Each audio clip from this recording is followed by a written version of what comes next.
زین العابدین کی بیمار پرسی کر رہی ہیں اور کبھی لاشوں کے گرد پہرا دے رہی ہیں۔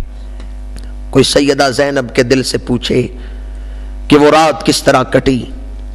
بعض نے بیان کیا انہیں اس رات رسول اللہ صلی اللہ علیہ وآلہ وسلم کی زیارت ہوئی، اور اس وقت زیارت ہوئی جب وہ لاشوں کے پاس پہرا دے رہی تھیں، اور اس شان سے زیارت ہوئی کہ اللہ کے رسول سواری پہ تشریف لائے ہیں، چہرے پہ نقاب ہے۔ پوچھا بیٹی یہ کس کی لاشیں ہیں؟ عرض کیا یہ میرے دو پھول اون و محمد ہیں۔ یہ کس کی لاشیں ہیں؟ یہ میرے بھائی کے دو پھول ہیں۔ وہ سوار پوچھ رہے ہیں، سیدہ بتا رہی ہیں۔ پھر عرض کیا اے سوار تو نے مجھ سے تو پوچھا، ذرا اپنے چہرے سے نقاب اٹھا کے بتاؤ تم کون ہو؟ تو امام الانبیاء نے سر پہ دست شفقت رکھا، بیٹی میں تیرا نانا مصطفیٰ ہوں اور تیرا پہرا دیکھنے آیا ہوں۔ تو اپنے آپ کو تنہا نہ سمجھ، تو ہماری نگاہ میں ہے، ہماری توجہات میں ہے اور سایہ رحمت میں ہے۔ اور حقیقت یہ ہے کہ وہ اتنا جاں گسل مرحلہ تھا، وہ اتنا جاں گداز مرحلہ تھا کہ یہ رسول اللہ صلی اللہ علیہ وآلہ وسلم کا سایہ عاطفت تھا جو ان سید زادیوں کو سنبھالے ہوئے تھا۔ 11 محرم کی صبح جناب زین العابدین کو آپ حکم دیتی ہیں، بیٹا زین العابدین اٹھو فجر کی اذان کہو۔ کہیں یزیدی یہ نہ کہیں ہم نے سیدوں سے دین چھین لیا ہے، کہیں یزیدی یہ نہ کہیں کہ ہم نے آل رسول سے دین چھین لیا ہے۔ اٹھو میرا بیٹا زین العابدین اذان کہو۔ جناب زین العابدین نے اذان کہی، ایک قیدی کی اذان، ایک مسافر کی اذان، ایک دل گرفتہ کی اذان، ایک پریشان حال کی اذان۔ اذانیں تو آج بھی ہوتی ہیں پر کوئی نہ شہزادہ علی اکبر جیسی اذان دے سکے گا اور نہ حضرت زین العابدین جیسی اذان دے سکے گا۔ حضرت علی اکبر نے بھی دشت کربلا میں اذان دی ہے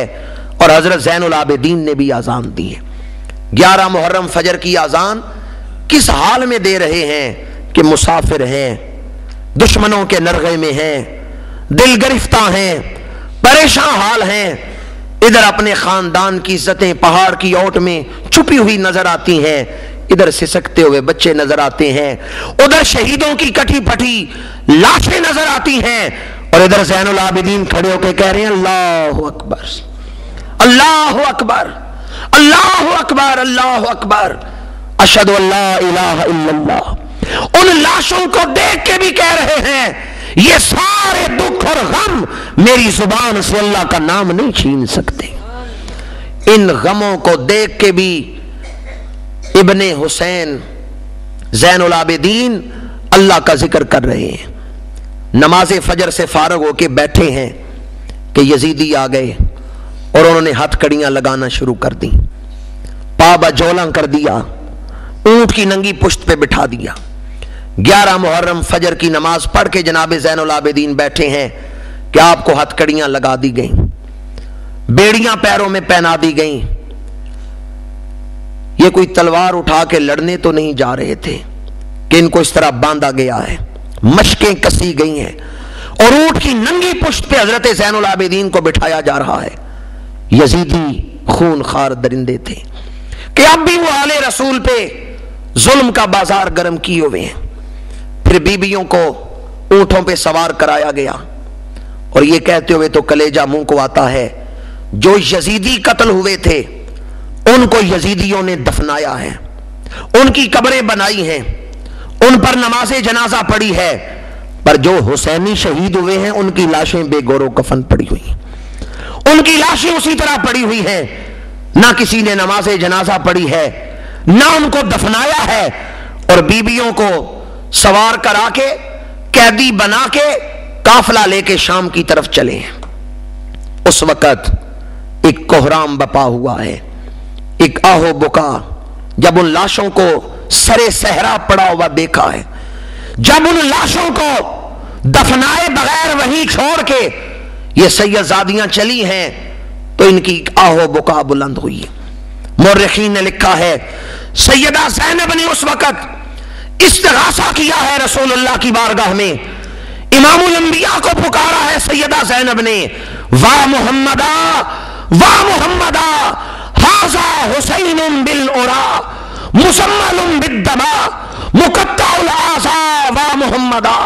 یا رسول اللہ آئیں دیکھیں تو صحیح آپ کا حسین آج خون کی سرخ چادر لے کے کس طرح صحرا میں لیٹا ہوا ہے۔ یا رسول اللہ آ کے دیکھیں تو صحیح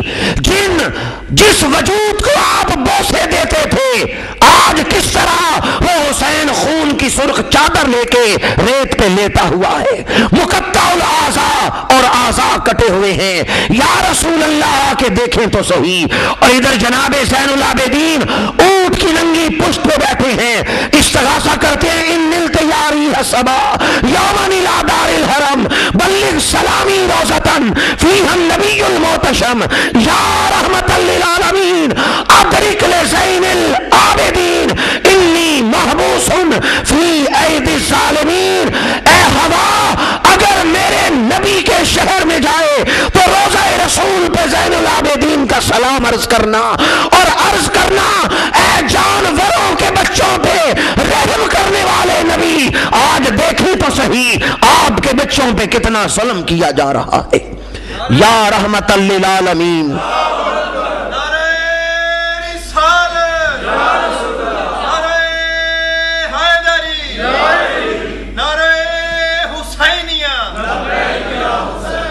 کسی عزیز کی لاش کو جنگل میں چھوڑ کے آدمی جائے تو کتنے خیال آتے ہیں، کوئی آسمان سے پرندے نہ آئیں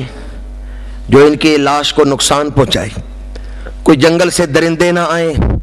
جو لاش کو کھا جائیں، کتنے خیال آتے ہیں۔ اگر ہم اپنے کسی عزیز کی لاش کو بغیر دفنائے ہوئے جنگل میں چھوڑ کے آئیں تو کتنے خیال ذہن کو ستائیں گے، دھوپ پڑے گی، مٹی پڑے گی اور جانور نہ آ کے نقصان پہنچائیں۔ یہ سارے خیال امام زین العابدین کو بھی تو آ رہے ہیں، سیدہ زینب کو بھی تو آ رہے ہیں جن کے سامنے لاش بے گور و کفن پڑی ہوئی ہے، اور وہ صدا دیتے ہیں یا رحمت للعالمین ادرک لزین العابدین انی محبوس فی ایدی الظالمین، میں ظالموں کے ہاتھ میں قیدی ہوں، ذرا آ کے دیکھیں تو صحیح آپ تو جانوروں کے بچوں پہ رحم کرتے تھے، آج آپ کے اپنے بچے کس ظلم سے گزر رہے ہیں۔ بعض مورخین نے لکھا ہے اس استغاثے کو سن کے کئی یزیدی ایسے تھے جو اپنی سواریوں پہ بیٹھے ہوئے منہ پیچھے کر کے رونے لگ گئے کہ ہم کن لوگوں پہ ظلم کرتے رہے ہیں۔ چاہیے تو یہ تھا کہ ہمارے ظلم کو دیکھ کر یہ ہمارے خلاف دعا کرتے، ہمارے لیے عذاب کی دعا کرتے، پر یہ کتنے صابر ہیں، اتنا ظلم دیکھ کے بھی ہمارے لیے کوئی بد دعا نہیں کر رہے، ہمارے لیے کوئی عذاب کی دعا نہیں کر رہے۔ یہ کیسے صابر و شاکر ہیں، اب بھی سنا رہے ہیں تو صرف اپنے دکھ ہی سنا رہے ہیں، ہمارے لیے عذاب نہیں مانگ رہے۔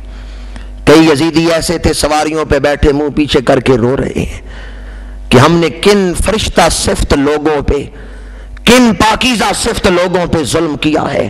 جو اتنے ظلم سہ کے بھی صرف اپنے دکھ ہی سنا رہے ہیں، ہمارے خلاف تو دعا نہیں کر رہے۔ لاشوں کو بے گور و کفن چھوڑ کے، شہیدوں کے سر نیزوں پہ چڑھا کے، سروں کو آگے، قیدیوں کو پیچھے، اس کے پیچھے لشکر، اس انداز میں وہ کربلا سے نکلے۔ دوسرے دن کربلا کے قریبی جو مسلمان آبادیاں تھیں وہاں سے مسلمان آئے، انہوں نے شہیدوں کو دفنایا اور امام عالی مقام کے ہاتھوں سے اور پیروں سے آپ کے وجود کو پہچانا ہے، کیونکہ سر تو وہ کاٹ کے لے گئے تھے، باقی سارے سر بھی وہ لے گئے، تو شہیدوں کو علیحدہ دفنایا اور سید الشہداء کو علیحدہ دفنایا۔ امام عالی مقام کا مزار ذرا انہوں نے علیحدہ کر کے بنایا۔ یہ قریب کی مسلمان بستیوں سے کچھ مسلمان آئے، بعض نے کہا امامیہ بستی سے آئے،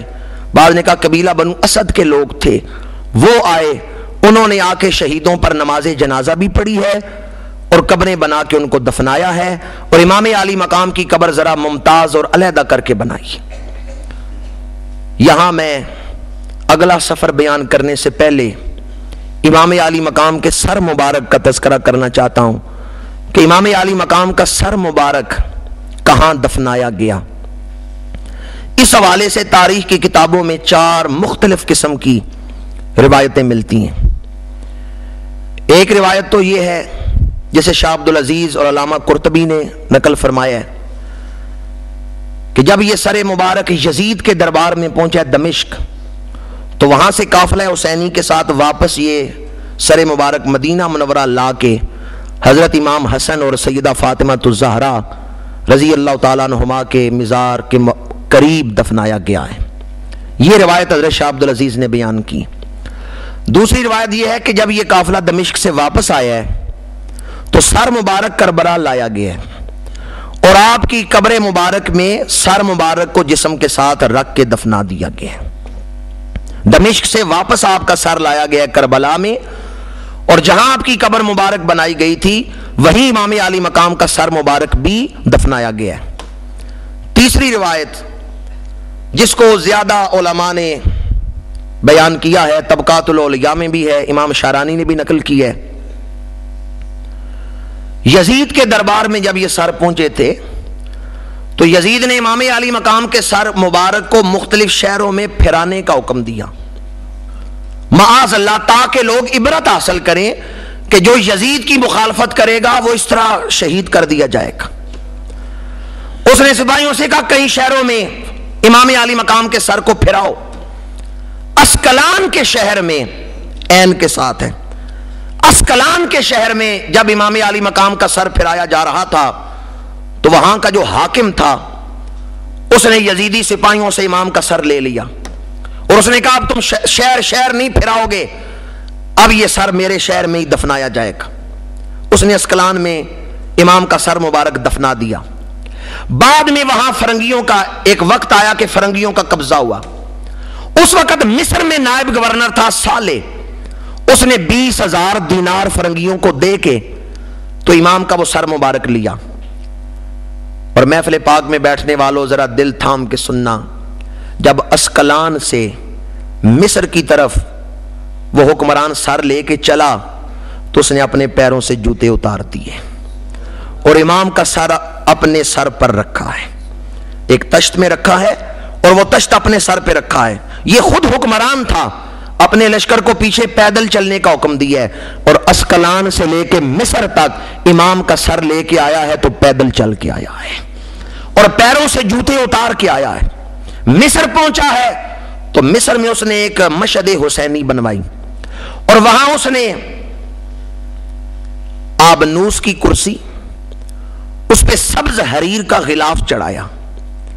سبز حریر کا غلاف اور نیچے آبنوس کی کرسی ہے، اس پہ امام عالی مقام کا سر مبارک رکھے اور وہ کہتا ہے امام کا سر اسی طرح لگتا تھا جیسے آج ہی تن سے جدا کیا گیا ہے، حالانکہ صدیاں گزر چکی تھی۔ مصر میں جب وہ سر آیا تو شہادت میں کئی 100 سالوں کا فاصلہ ہے، لیکن سر اسی طرح لگتا تھا جیسے آج ہی جسم سے جدا کیا گیا ہے، اس میں خون تازہ محسوس ہوتا تھا اور چہرے کی رونق میں کوئی فرق نہیں پڑا۔ میں کہتا ہوں جن کے غلاموں کی یہ شان ہے، جن کے عام امتی جو عاشق ہے نا، غلام ہے، چاہے کوئی معین الدین پور میں ہے، چاہے کوئی گجرات میں ہے، چاہے کوئی پاکستان کے کسی شہر میں ہے، پر سچا عاشق ہے، وہ قبر میں دفنایا جائے تو زمین میلی نہیں ہوتی، زمن میلا، محمد کے غلاموں کا کفن میلا۔ جب غلاموں کی یہ شان ہے تو نواسے کی شان کیا ہوگی؟ وہ مصر کا نائب حکمران صالح جب آپ کے سر مبارک کو مصر لے کے آیا تو سر مبارک تر و تازہ تھا، سبز حریر کا پردہ، غلاف، آبنوس کی کرسی اور مشک و عنبر جتنی خوشبوئیں ہو سکتی تھیں اس نے اس کرسی کے ارد گرد وہ خوشبوئیں بکھیری ہیں اور اس پر پھر اس نے قبر مبارک بنوا دی ہیں۔ وہ مشہد حسینی آج بھی مصر میں موجود ہے۔ ہمارے استاد محترم مصر میں کچھ عرصہ پڑھتے رہے ہیں، وہ فرماتے تھے میں نے کئی دفعہ وہاں حاضری دی ہے۔ لوگ مصر میں جاتے ہیں تو اس جگہ حاضری دیتے ہیں جہاں امام عالی مقام کا سر مبارک دفن ہے۔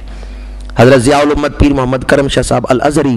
رحمۃ اللہ تعالی علیہ مصر میں کچھ عرصہ پڑھتے رہے ہیں، وہ بھی فرماتے ہیں مشہد حسینی وہاں موجود ہے۔ اور کتابوں میں بھی ذکر ملتا ہے ایک بزرگ ہیں ابو الحسن تمارسی، وہ فرماتے ہیں میں جب بھی مشہد حسینی میں جاتا تو جو امام کے سر مبارک کی قبر ہے نا، جہاں امام کا سر مبارک رکھا گیا ہے، میں وہاں جا کے کہتا السلام علیکم یا ابن رسول اللہ، اے رسول اللہ کے بیٹے آپ پر سلام ہو. تو مجھے جواب ملتا وعلیک السلام یا ابو الحسن، اے ابو الحسن تجھے بھی سلام ہو. وہ ابو الحسن تمارسی کہتے ہیں ایک دن ایسا ہوا کہ میں نے وہاں جا کے سلام عرض کیا السلام علیکم یا ابن رسول اللہ، تو مجھے جواب نہیں ملا. میں پریشان ہوا، حاضری دے کے آ گیا. کہتے ہیں روزانہ میرا معمول تھا، میں روز حاضری دیتا تھا. دوسرے دن پھر گیا، مراقبے میں بیٹھا، سلام پیش کیا تو امام عالی مقام کی زیارت ہوئی، انہوں نے سلام کا جواب عطا فرمایا. میں نے عرض کیا اے ابن رسول، اے نواسہ رسول، کل میں نے سلام عرض کیا، کل مجھے آپ کا جواب نہیں ملا. تو امام عالی مقام نے فرمایا کل جس وقت تو مجھے سلام کر رہا تھا عین اسی وقت میں حضور کو سلام کر رہا تھا، اور حضور میری طرف متوجہ تھے اور میں حضور سے مشغول کلام تھا، اس لیے میں تیرے سلام کا جواب نہیں دے پایا. تو ابو الحسن تمارسی کہتے ہیں جو وہاں حاضری دے اور آپ کو سلام پیش کرے، امام عالی مقام کی روح مبارک کی طرف سے اسے سلام کا جواب ملتا ہے. ان کے علاوہ ایک بزرگ ہیں شیخ شہاب الدین، انہوں نے لکھا ہے کہ احمد بن حلبی اور عبد الوہاب، یہ دو بزرگ تھے، انہوں نے حاضری دی وہاں مشہد حسینی میں اور امام عالی مقام کے سر مبارک کے پاس سلام پیش کیا. تو شیخ شہاب الدین کہتے ہیں کہ میں نے اس بات کو عالم مکاشفہ میں دیکھا، کشف میں دیکھا کہ کوئی آدمی امام عالی مقام کے سر مبارک کی جو قبر ہے اس سے نکلا ہے اور روضہ رسول پہ حاضر ہوتا ہے اور عرض کرتا ہے یا رسول اللہ آپ کے نواسے کی بارگاہ میں احمد بن حلبی نے اور عبد الوہاب نے سلام پیش کیا ہے. تو حضور دعا کے لیے ہاتھ اٹھاتے ہیں اللہم تقبل منہما واغفر لہما، الہی جو میرے نواسے کو سلام کر رہے ہیں تو ان دونوں کو بخشش عطا فرما. بڑی آہستہ آپ نے سبحان اللہ کی ہے. بخشش مل جانا یہ کوئی معمولی مقام ہے، بخشش مل جانا یہ بہت بڑی نعمت. جو نواسہ رسول کو سلام کر رہا ہے اس کی بخشش کے لیے حضور دعا کر رہے ہیں اللہم تقبل منہما واغفر لہما، الہی جو میرے نواسے کو سلام کر رہے ہیں ان دونوں کی حاضری قبول بھی کر اور ان کو بخشش بھی عطا فرما. اس لیے کثرت کے ساتھ صوفیاء نے اس بات کو بیان کیا ہے کہ جو مصر میں مشہد حسینی میں جو امام عالی مقام کے سر مبارک کے دفنانے کی جگہ ہے وہاں سلام پیش کرے تو اس کا سلام امام کی بارگاہ میں پہنچتا ہے اور رسول اللہ اس سے خوش ہوتے ہیں. چوتھی روایت یہ ہے، یہ میں نے 3 روایتیں سر انور کے بارے میں بیان کی. چوتھی روایت یہ ہے کہ وہ سر یزید نے اپنے خزانے میں رکھا اور سلیمان بن عبد الملک کا دور آیا تو سلیمان بن عبد الملک کے دور میں اس بادشاہ نے، سلیمان نے دیکھا کہ خزانے میں امام کا سر موجود ہے تو اس نے وہ سر مبارک نکالا ہے اور اس کو کفن دیا ہے اور اس پہ نماز جنازہ پڑھی ہے اور اس سر کو دفنایا ہے اور پھر خواب میں دیکھا ہے کہ حضور اس کے ساتھ محبت فرما رہے ہیں، سلیمان بن عبد الملک کے ساتھ محبت کر رہے ہیں. تو سلیمان بن عبد الملک صبح اٹھا اور امام حسن بصری کے پاس گیا اور کہنے لگا میں نے خواب دیکھا ہے کہ حضور خوش ہو کے میری طرف دیکھ رہے ہیں اور محبت میرے ساتھ فرما رہے ہیں. امام حسن بصری نے کہا تو نے کون سا ایسا کام کیا ہے جو حضور کو راضی کرنے والا ہے؟ تو نے ضرور کوئی ایسا کام کیا ہے جس سے حضور خوش ہوئے ہیں. تو سلیمان بن عبد الملک سوچتا رہا، اس نے کہا میں نے اور تو کوئی ایسا کام میرے ذہن میں نہیں آ رہا، اس وقت یہ آ رہا ہے کہ میں نے امام عالی مقام کا سر مبارک دیکھا خزانے میں اور اس کو کفن دیا، اس پر نماز جنازہ پڑھ کے اس کو دفنایا ہے. تو امام حسن بصری مسکرائے، کہنے لگے کیا سمجھتے ہو جو نواسہ رسول کی خدمت کرے حضور اس سے خوش نہیں ہوں گے؟ میں نے جب یہ روایت پڑھی تو ایک بڑی آس دل میں ابھری، ایک بڑی امید دل میں ابھری اور دل میں ایک روحانی مسرت جو ہے وہ پیدا ہوئی کہ ہم لاکھ گناہگار ہیں، خاک نشیں ہیں اور لاکھ غفلتوں کے مارے ہوئے ہیں، پر یہ خوش نصیبی تو ہمیں بھی حاصل ہے کہ ہماری راتیں بھی نواسۂ رسول کے ذکر میں ہی گزر رہی ہیں۔ تو یقیناً یہ حضور کی خوشنودی کا باعث ہے۔ اور شاید کسی رات کوئی ایک لفظ ایسا نکلے، سننے والے کو کوئی ایک ایسا جذبہ اس کے دل میں پیدا ہو جو حضور کی خوشی کا باعث بن جائے کہ یہ میرے نواسے کا ذکر کر رہے ہیں۔ امام حسن بصری نے فرمایا کہ کیا سمجھتے ہو، جو نواسہ رسول کی خدمت کرے حضور اس سے خوش نہیں ہوں گے؟ حضور کو خوش کرنے کا ایک طریقہ یہ ہے کہ نواسہ رسول کو خوش کرو، حضور کی اولاد کو خوش کر دو، حضور کی آل اطہار کو اصال ثواب کر دو، حضور خوش ہو جائیں گے۔